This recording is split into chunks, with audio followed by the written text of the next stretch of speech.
Olá pessoal, sejam muito bem-vindos a este canal. Eu me chamo Elizabeth Mustafa e nós hoje vamos dar início à primeira parte do conteúdo da Segunda Guerra Mundial. Lembrando sempre que nós trazemos uma abordagem espiritual para além dos estudos da historiografia oficial e que a Segunda Guerra Mundial nos é mostrada pela revelação da doutrina espírita que é um momento de transição planetária, de grande expurgo das almas, e que a Segunda Guerra Mundial, bem como o século XX, representa esse fechamento do momento em que o planeta está na transição planetária, em especial no planeta de expiação e provas, que nós estamos encerrando esse ciclo para dar início à nova Terra regenerada.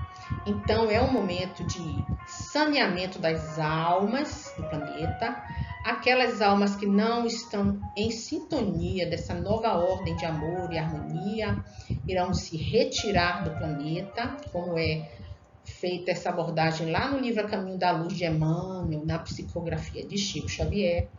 E aqui neste vídeo nós vamos trazer mais um livro da psicografia do Chico, especial, Nosso Lar, algum trecho que nos mostra este acolhimento no plano astral dos que sofreram o desencarne na Segunda Guerra Mundial. Então nós vamos trazer essa abordagem. Eu quero que você acompanhe e que deixe seus comentários, porque longe de mim está encerrar toda a verdade. Nós sabemos que caminhar no autoconhecimento é um caminho rumo ao desconhecido. E cada vez que estamos estudando mais, compreendemos o que não sabemos, porque esse conhecimento é infinito. Então sejam bem-vindos e compartilhem, se inscrevam no canal, dê o seu like, para que a gente juntos possa crescer e evoluir sempre. Vamos lá. Vamos relembrar que eu já deixei aqui no canal 2 vídeos anteriores a esse. O da Primeira Guerra Mundial e o do Entre Guerras. Porque a Segunda Guerra Mundial, na verdade, é uma continuação desses 2 momentos. Na Primeira Guerra Mundial, nós vamos ver os conflitos imperialistas, nós vamos ver a Alemanha insatisfeita com o Tratado de Berlim. Ao final da Primeira Guerra, a Alemanha é considerada culpada. E aí nós vamos perceber que no entreguerras existe ali também uma tessitura do nazifascismo. Se você não viu este vídeo, recomendo que veja, mas nós vamos aqui dar uma abordagem também um pouco sobre isso. Aqui nós trazemos nessas imagens os homens de poder na Segunda Guerra, os principais. Existem outros também que eu vou falar sobre eles no caminhar da história. O Hitler está aqui representado por essa Alemanha que se preparou durante o entreguerras para uma nova guerra mundial, que a Alemanha sai muito prejudicada no Tratado de Versalhes, como eu falei em outro vídeo, e a Alemanha se preparou fortemente para ter esse embate bélico que nós vamos observar aqui na Segunda Guerra. Ao lado dele, Benito Mussolini, que na verdade é o pai do pensamento do nazifascismo, é ele que primeiro elabora esse sistema totalitário de poder que vai levar milhões a essa guerra e trazendo aí a sua percepção junto com Hitler, nós vamos ter o nazifascismo. Nós temos também a imagem de Stalin, porque a União Soviética saiu da Primeira Guerra, já no final, já no ano de 1917, fez a sua revolução bolchevique, uma revolução também totalitária, muito sangrenta, que levou milhares à morte. E esse aqui agora também conta com essa ideia de querer expandir o seu império para o mundo todo. Ele quer expandir a revolução. No primeiro momento ele fica fora da guerra porque faz um acordo de não agressão com a Alemanha, com Hitler, mas posteriormente ele entra na guerra do lado dos aliados. E ali também nós vamos ver Roosevelt, o presidente dos Estados Unidos, que não entra logo no primeiro momento na guerra, porque também saiu da Primeira Guerra muito poderoso, os Estados Unidos, e não quer se envolver neste novo momento, mas depois termina entrando na guerra. Hirohito, o imperador japonês totalitário, tem uma percepção também muito parecida com a de Hitler, de se achar superior aos outros povos, principalmente ali na região do Pacífico, se acha superior à China, aos coreanos, e quer expandir o seu império japonês por aquela área. Winston Churchill, que é o líder inglês da Grã-Bretanha, que neste momento vai também fazer parte dessa guerra, aliado com a França e com os Estados Unidos e com a União Soviética. E o eixo Berlim-Roma, que surge primeiro com Mussolini e Hitler, e depois o Japão participa também da guerra. Então nós vamos perceber a presença desses líderes, a sua atuação, e aos poucos nós vamos compreendendo como foi que essa guerra se construiu desde lá, da primeira, invadindo então todo o mundo na Segunda Guerra Mundial. Este momento da guerra é muito triste. Em 1937, o teste dos bombardeiros em Guernica. É bom que a gente olhe, traga esse olhar também espiritual frente a essa questão, porque em 37, Francisco Franco, junto com os nazistas, resolvem testar as bombas jogando em cima da cidade de Guernica, na Espanha. E ali existiam milhares de pessoas que morreram, crianças jovens, mulheres, pessoas que sequer imaginavam essa matança, essa questão política, e que foram ali bombardeadas, permanecendo embaixo dos escombros e sofrendo, desencarnando de forma muito triste. Nós espíritas sabemos que esse tipo de desencarne, vários espíritos ficam ali prisioneiros do seu corpo físico, vendo os restos apodrecer ao seu lado, porque não foi desligado os seus fios que ligam o corpo físico ao corpo astral. E nós vamos ver vários espíritos serem removidos ali em direção a áreas sombrias de sofrimento, porque estão perturbados, sua mente não compreende o que aconteceu.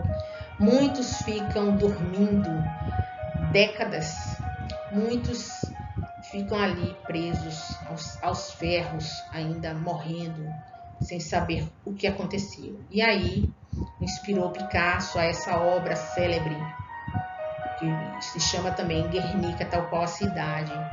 Conta-se que no dia que Picasso fez essa exposição sobre essa obra, um general alemão perguntou: quem fez essa coisa horrenda, foi você? E ele respondeu: não, foram vocês que fizeram. Mostrando aí, apontando a direção para os horrores que essa guerra vem trazer já desde o princípio.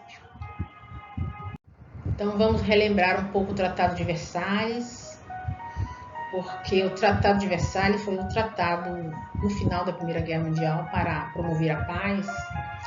Se criou a Liga das Nações, que é representado aqui por esse símbolo, a estrela azul. Foi criada a Liga das Nações em 1919 como uma instituição capaz de conter a guerra. E aqui nesse quadro mostra as sanções da Primeira Guerra em relação à Alemanha, que ficou proibida de produzir armas, extinguiu sua força aérea, reduziu sua marinha, desmilitarizou o Reno, a região do Rio Reno, dividiu suas colônias entre as potências, perdeu seus territórios para a França, que já tinha ali aquela rivalidade da Alsácia e da Lorena, e indenizou a 33 bilhões aos aliados, bilhões de dólares, entre outras sanções. E a Alemanha fica muito insatisfeita, sai muito humilhada, o mundo inteiro debocha, critica, trata mal os alemães, e eles se sentem realmente humilhados. Mas durante o período de 19 aos anos 30, a Alemanha se prepara, descumpre os tratados de Versalhes e também a Liga das Nações várias vezes abordam a Alemanha porque ela desobedece as regras, né? Então aí vai ficando mais difícil conter essa avalanche que é Hitler com a sua armada, com sua potente instrumentação de guerra. Nós vamos observar nesse mapa aqui, ó, a extensão da Alemanha, a forma como ela vai invadindo os países vizinhos. Então vai anexar a Áustria e vai receber uma chamada da Liga das Nações. Ela vai anexar parte da Tchecoslováquia e também vai ser advertida. Nesse momento ela recebe os Sudetos como um acordo que faz para não invadir a Polônia. E a Polônia tinha um acordo anterior que fez com a Inglaterra e com a França de proteção. Então, a Polônia já previamente, os aliados, que são os ingleses e franceses no primeiro momento, já determinam que caso a Polônia seja invadida, Hitler vai ter uma retaliação, porque na verdade existe um corredor polonês entre as duas Alemanhas. E já é previsível que Hitler invada a Polônia. E Hitler faz um acordo dizendo que não vai invadir, mas em 1939 Hitler invade a Polônia e dá início à Segunda Grande Guerra. Vale lembrar que a Polônia é o local onde existiam muitos judeus e os judeus vão ser um grupo perseguido por Hitler, que leva sempre no seu discurso de ódio a percepção de que a raça ariana é superior às outras raças e que os judeus são um grupo que vem atrapalhar o desenvolvimento da Alemanha, o desenvolvimento de todos os países. E ele faz um discurso, uma propaganda imensa, intensa, dentro da Alemanha, falando que é necessário exterminar os judeus, e vai fazendo realmente isso, vai trazendo o grande holocausto, que é uma das coisas mais terríveis que a humanidade já sofreu. Nós vamos observar isso aqui.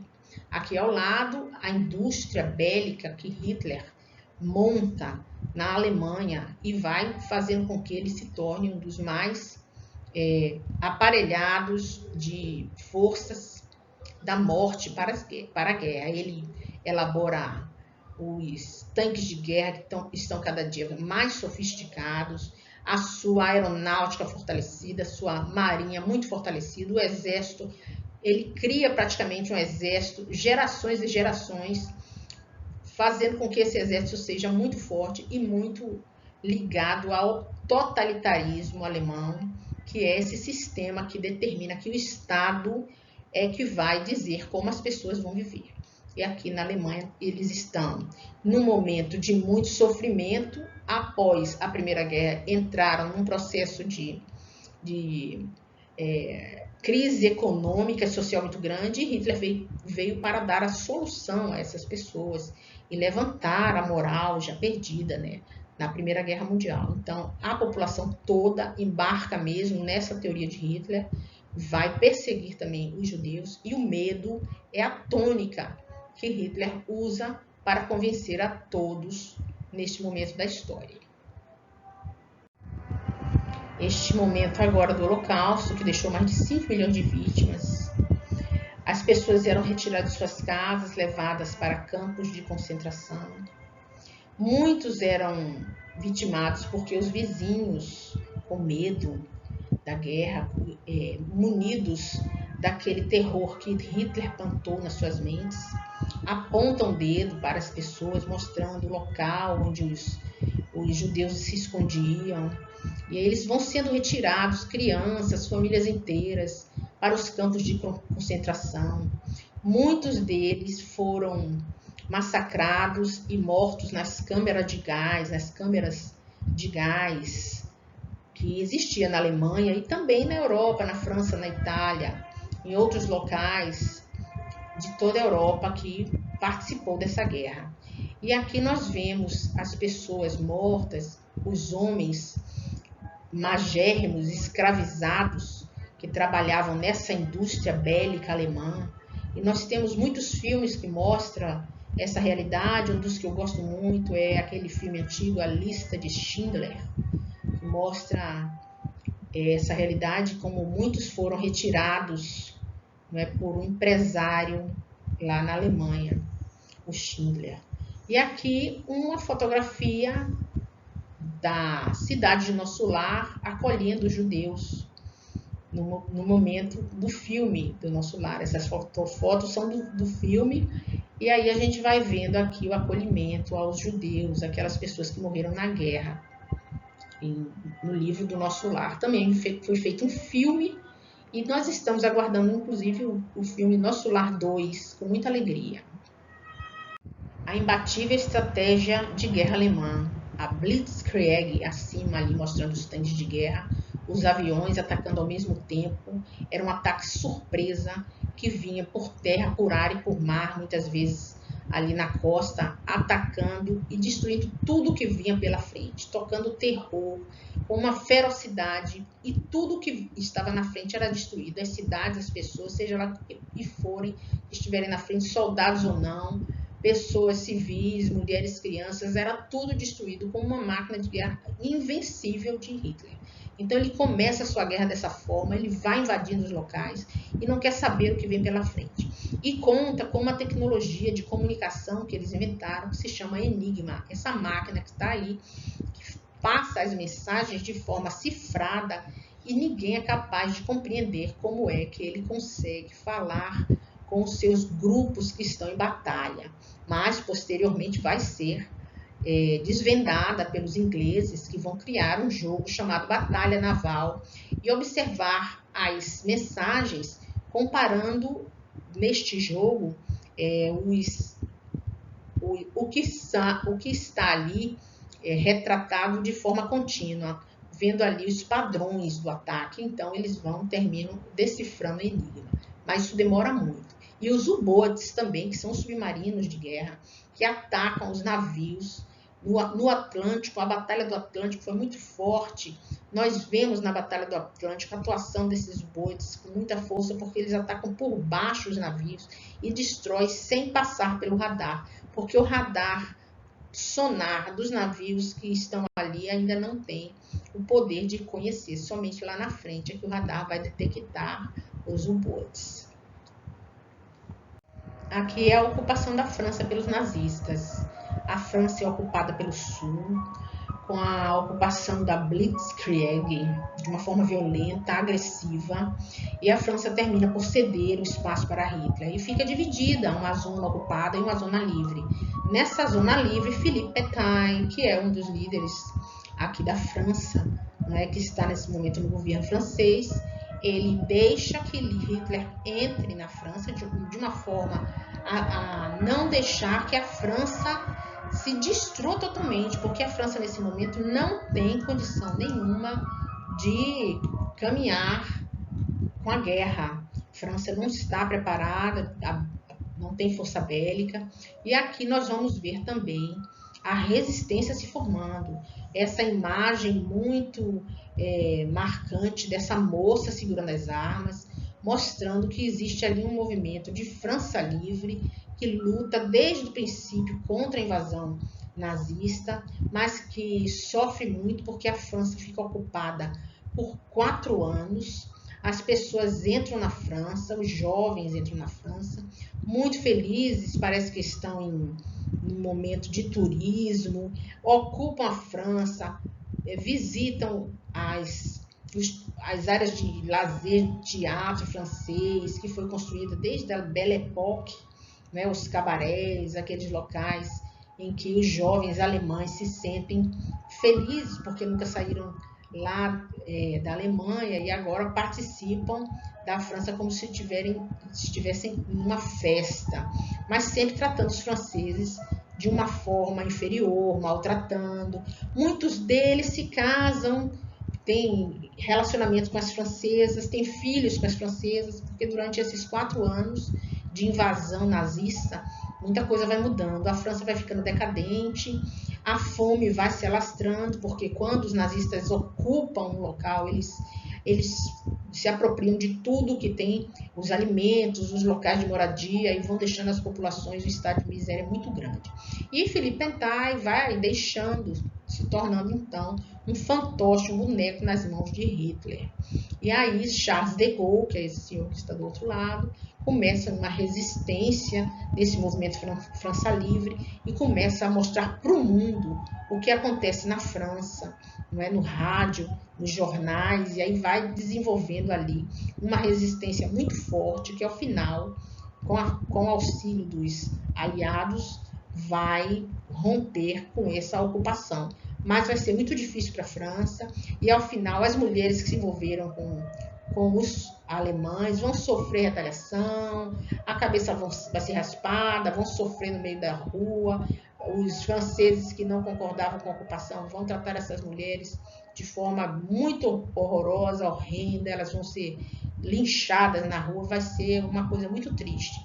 Mas a França vai passar esse período aí de sofrimento, né? Que a gente sabe que é resgate espiritual, mas sempre temos que sentir a dor do nosso próximo, porque não é pelo fato de sabermos que existe a guerra e que essa guerra é saneadora que nós vamos aplaudir essa atitude insana.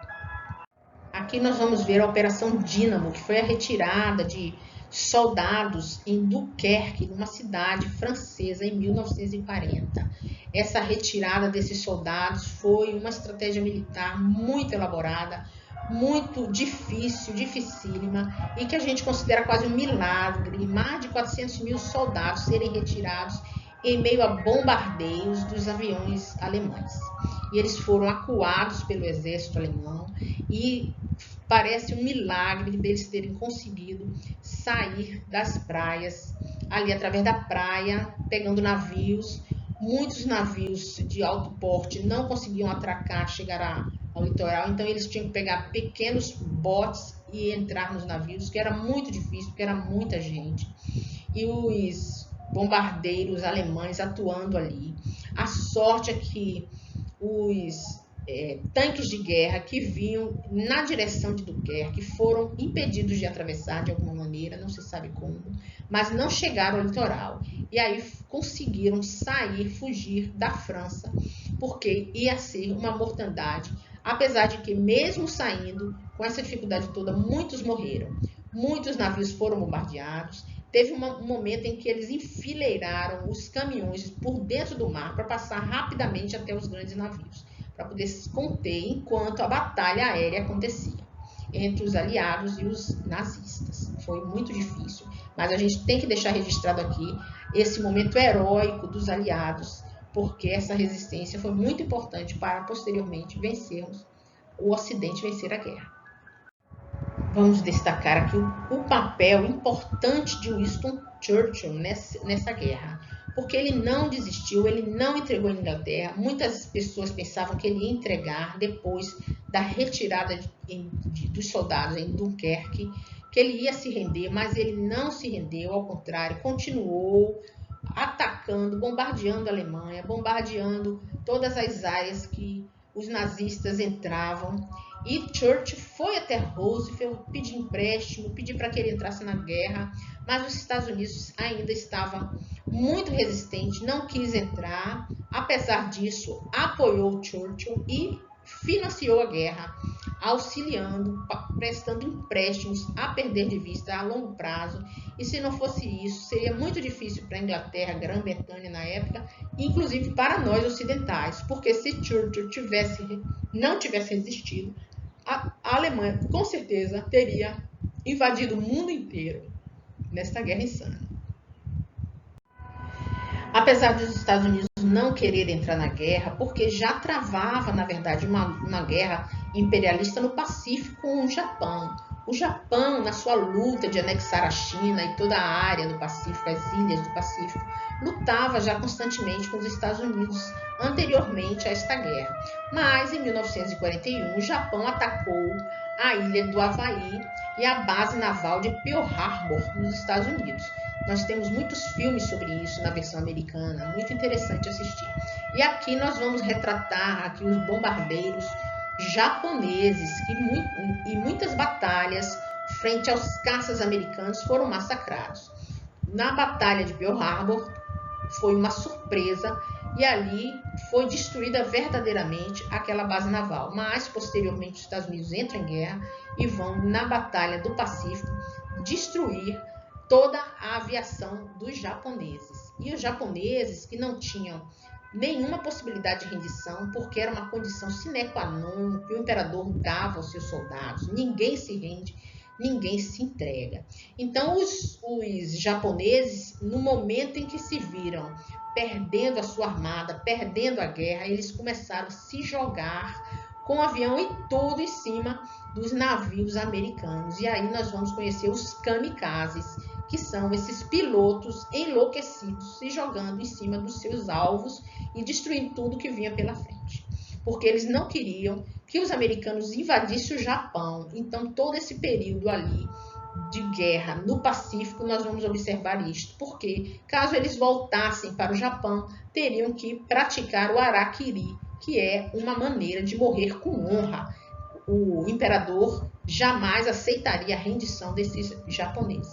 E é por isso que surgiram os kamikazes. Nós vamos ver, inclusive, as batalhas no Pacífico serem muito árduas para os americanos quando eles entram por terra, porque os japoneses, conhecedores do local, trabalham com guerrilha. E aí eles entram nos buracos, nas cavernas, dentro das ilhas que são vulcânicas, e os americanos não sabem onde eles estão escondidos, e eles saem de surpresa atacando e matam milhares de americanos. Morrem tantos americanos nas ilhas do Japão que o povo americano fica desesperado, solicitando que parem logo com essa guerra insana. Enquanto isso, a colônia de Nosso Lar, descrito no livro de Chico Xavier por André Luiz, bem no primeiro momento nós já nos deparamos com essa frase maravilhosa que nos traz uma reflexão profunda, que André Luiz nos traz. Aspas para André Luiz. A vida não cessa, a vida é fonte eterna e a morte é o jogo escuro das ilusões. E aí ele traz o relato do seu desencarne, ele traz o momento em que ele vai para uma zona de sofrimento e é resgatado pelos amigos espirituais de Nosso Lar, e ele é levado para esse local para ser acolhido. E no momento da guerra, ele descreve aqui no livro sobre como a colônia de Nosso Lar acolheu as pessoas que vinham da terra nesse momento de guerra. E aqui no trecho, na página 268, nós vamos perceber um detalhe muito interessante, mostrando que tudo o que acontece no plano material tem total correspondência com o plano astral. E eles colocam assim, aqui, ó. Observai então que zonas superiores da vida se voltam em defesa justa contra os empreendimentos da ignorância e da sombra, congregados para a anarquia e, consequentemente, para a destruição. Então, ele está falando aqui que os espíritos de luz vêm em socorro àquelas almas que estão ali morrendo e destruindo tudo. E que os países agressores convertem-se naturalmente em núcleos poderosos de centralização de forças do mal. Ou seja, os países destruidores estão ali forçados nesse movimento também pelas forças do mal, das sombras do plano astral. Não é? E ele continua, sem se precatarem dos perigos imensos, esses povos, com exceção dos espíritos nobres e sábios, que ele entrega os quadros de serviço, ou aqui dizendo que também tem espíritos nobres que estão ali trabalhando, embriagam-se ao contato dos elementos de perversão que invocam nas camadas sombrias. Então, ele mostrando aqui que toda vez que existe esse tipo de ação destrutiva de morte, existe também as sombras do mal agindo sobre as pessoas. E ele continua, legiões infernais precipitam-se sobre grandes oficinas do progresso comum, transformando-as em campo de perversidade e horror. Então, ele vai mostrando aqui como é triste essas questões que acontecem, não é? E mostra que os espíritos iluminados vão aqui socorrer as pessoas. Continua na página 279, uma convocação, não é? Feito aos grupos de salvacionistas aí de Nosso Lar. Elevemos ao máximo nosso padrão de coragem e de espírito de serviço. Quando as forças da sombra agravam as dificuldades das esferas inferiores, é imprescindível acender novas luzes que dissipem na Terra as trevas densas. Então, eles vão ali convocando, e nós vamos ver por todo o filme essa trajetória das pessoas indo ao socorro da Terra, do planeta Terra, trazer as almas que já estão preparadas para entrar em nosso lar e serem acolhidas, porque sabemos que muitos que estão desencarnando nesse momento vão ser degradados do planeta para um orbe que está iniciando o seu movimento de expiação e provas, para ali, inclusive, auxiliar aqueles que foram formadores desse planeta, assim como vieram os capelinos no início da nossa civilização, no início da formação do planeta. Aqui também vão ser degradadas muitas almas. E afinal, por que a guerra? Aqui a imagem poética, né, de Allan Kardec com seus emissários recebendo a sua orientação, que na pergunta 742 do Livro dos Espíritos, ele faz aos Espíritos essa pergunta: qual a causa que leva o homem à guerra? E os Espíritos respondem: predominância da natureza animal sobre a natureza espiritual e satisfação das paixões. Então ele mostra que o mundo, o planeta Terra, ainda está repleta de almas com a natureza ainda embrutecida, que acreditam na matança e na violência como solução dos problemas e tem desejo de imperar sobre os outros, de destruir, e não tem essa visão de amor e fraternidade na construção dos povos. Eu vou ficando por aqui com esse vídeo.